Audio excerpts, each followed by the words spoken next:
Habla Iván Méndez, estudiante de Derecho. En esta oportunidad vamos a exponer sobre el salario. Tenemos la definición del salario y la teoría de los salarios. El salario lo podemos definir como el motor impulsador del contrato realizado entre el empleador y el trabajador, ya que este es el elemento esencial para el empleador brindarse un mejor futuro a sí mismo, como también para poder darle un mejor porvenir a su familia. Es de gran importancia resaltar que el salario es una contraprestación por el servicio prestado, el cual se origina en el mismo contrato. Dicho salario es una retribución concreta e indudable que se estipula y se paga íntegramente en moneda de curso legal. En este también podemos resaltar lo estipulado en el Código de Trabajo en su artículo 192, que estipula que el salario es la retribución que el empleador debe pagar al trabajador como compensación del trabajo realizado. El salario se integra por el dinero en efectivo que se debe ser pagado por hora, por día, por semana, por quincena o por mes al trabajador, y por cualquier otro beneficio que se obtenga por su trabajo. También dijimos, la teoría de los salarios.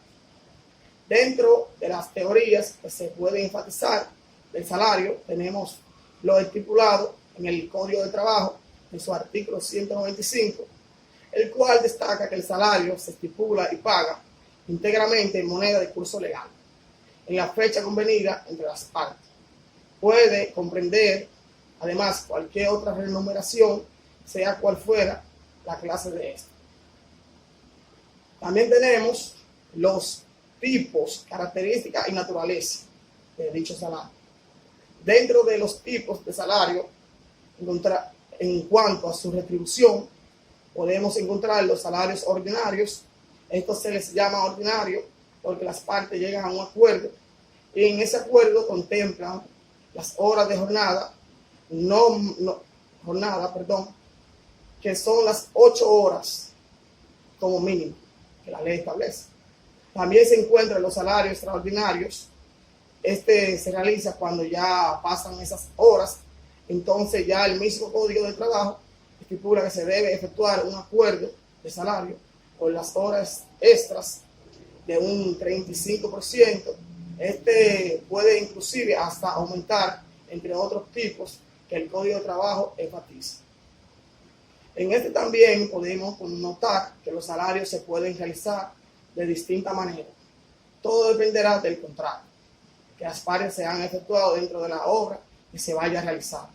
Parte de estas características se adaptan en la forma que se pagará el salario. Tenemos que estos se pueden efectuar por unidad de obra, que es lo mismo como algunas personas lo califican como por ajuste.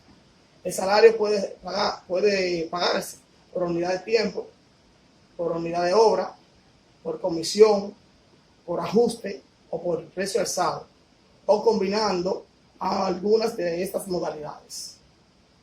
Por otra parte, también tenemos las formas de retribución y privilegios del salario.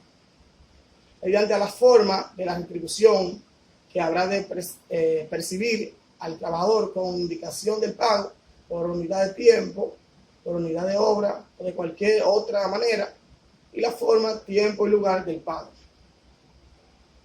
Las retribuciones devengadas en una de las fechas fijadas para el pago deben hacerlo mediante escrito entregando al tercero o a su representante.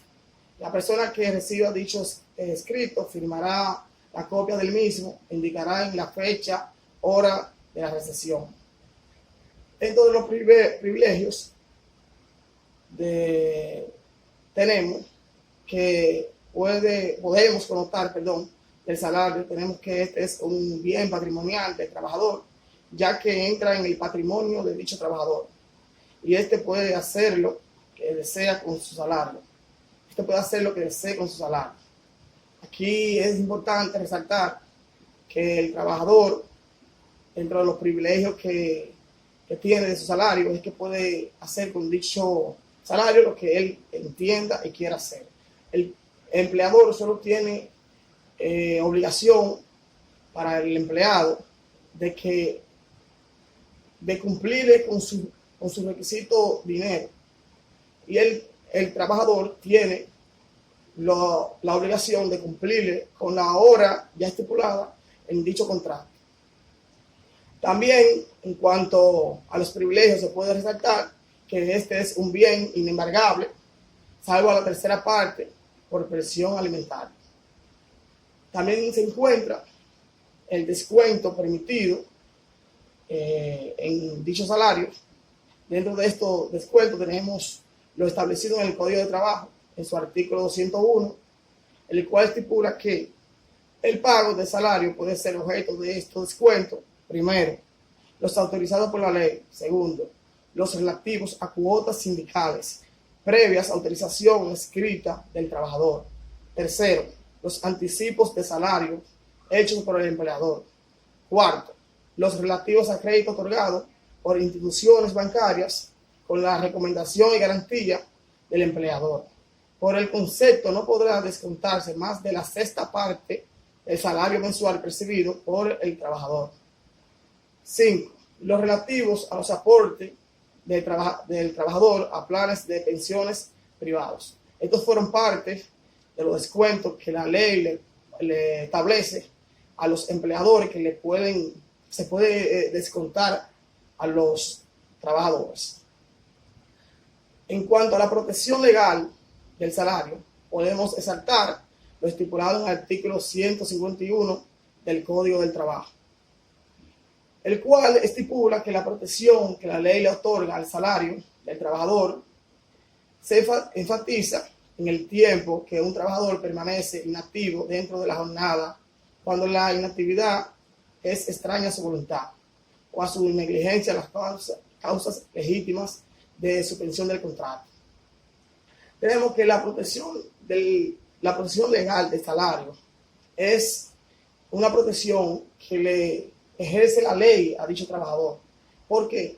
Porque entiende que si el trabajador falta ajeno a su voluntad, sea ya por enfermedad o por algunas otras secuencias que se presentaron que no son porque él así las quiso, sino porque se le presentaron, pues entonces la ley lo ampara. Eso es como un amparo que la ley le hace para que dicho trabajador pueda obtener sus beneficios de este trabajo, de su trabajo. También tenemos el delito de falta de pago del salario. Lo vemos contemplado en el artículo 211 del Código de Trabajo, el cual destaca que se castigará como autor de fraude y se aplicarán las penas establecidas en el artículo 401 del Código Penal, según la cuantía a todas las personas que contraten trabajadores y no les paguen la remuneración que les corresponde en la fecha estipulada o a la terminación de obra o servicio convenido. Aquí podemos resaltar que la ley ampara a los trabajadores cuando el trabajador ya efectuó su trabajo y el empleador no le quiere pagar la deuda ya contraída con porque ya él cumplió. Establece sobre el cumplimiento. Y aquí podemos ver que el artículo 401 establece que dicho desde el Código Penal establece penas hasta de 2 años de prisión a los empleados que cometan dichos fraudes de no pagar la cuota ya establecida o estipulada entre las partes del salario que ya se ganó el trabajador. Por otra parte, tenemos el salario mínimo, el cual los vemos contemplado en el artículo 193, el cual resalta que el monto del salario es el que haya sido convenido en el contrato de trabajo, pero este no puede ser en ningún caso inferior al tipo de salario mínimo legalmente establecido. Esto se refiere, es referente a que hay un salario mínimo que la ley estipula.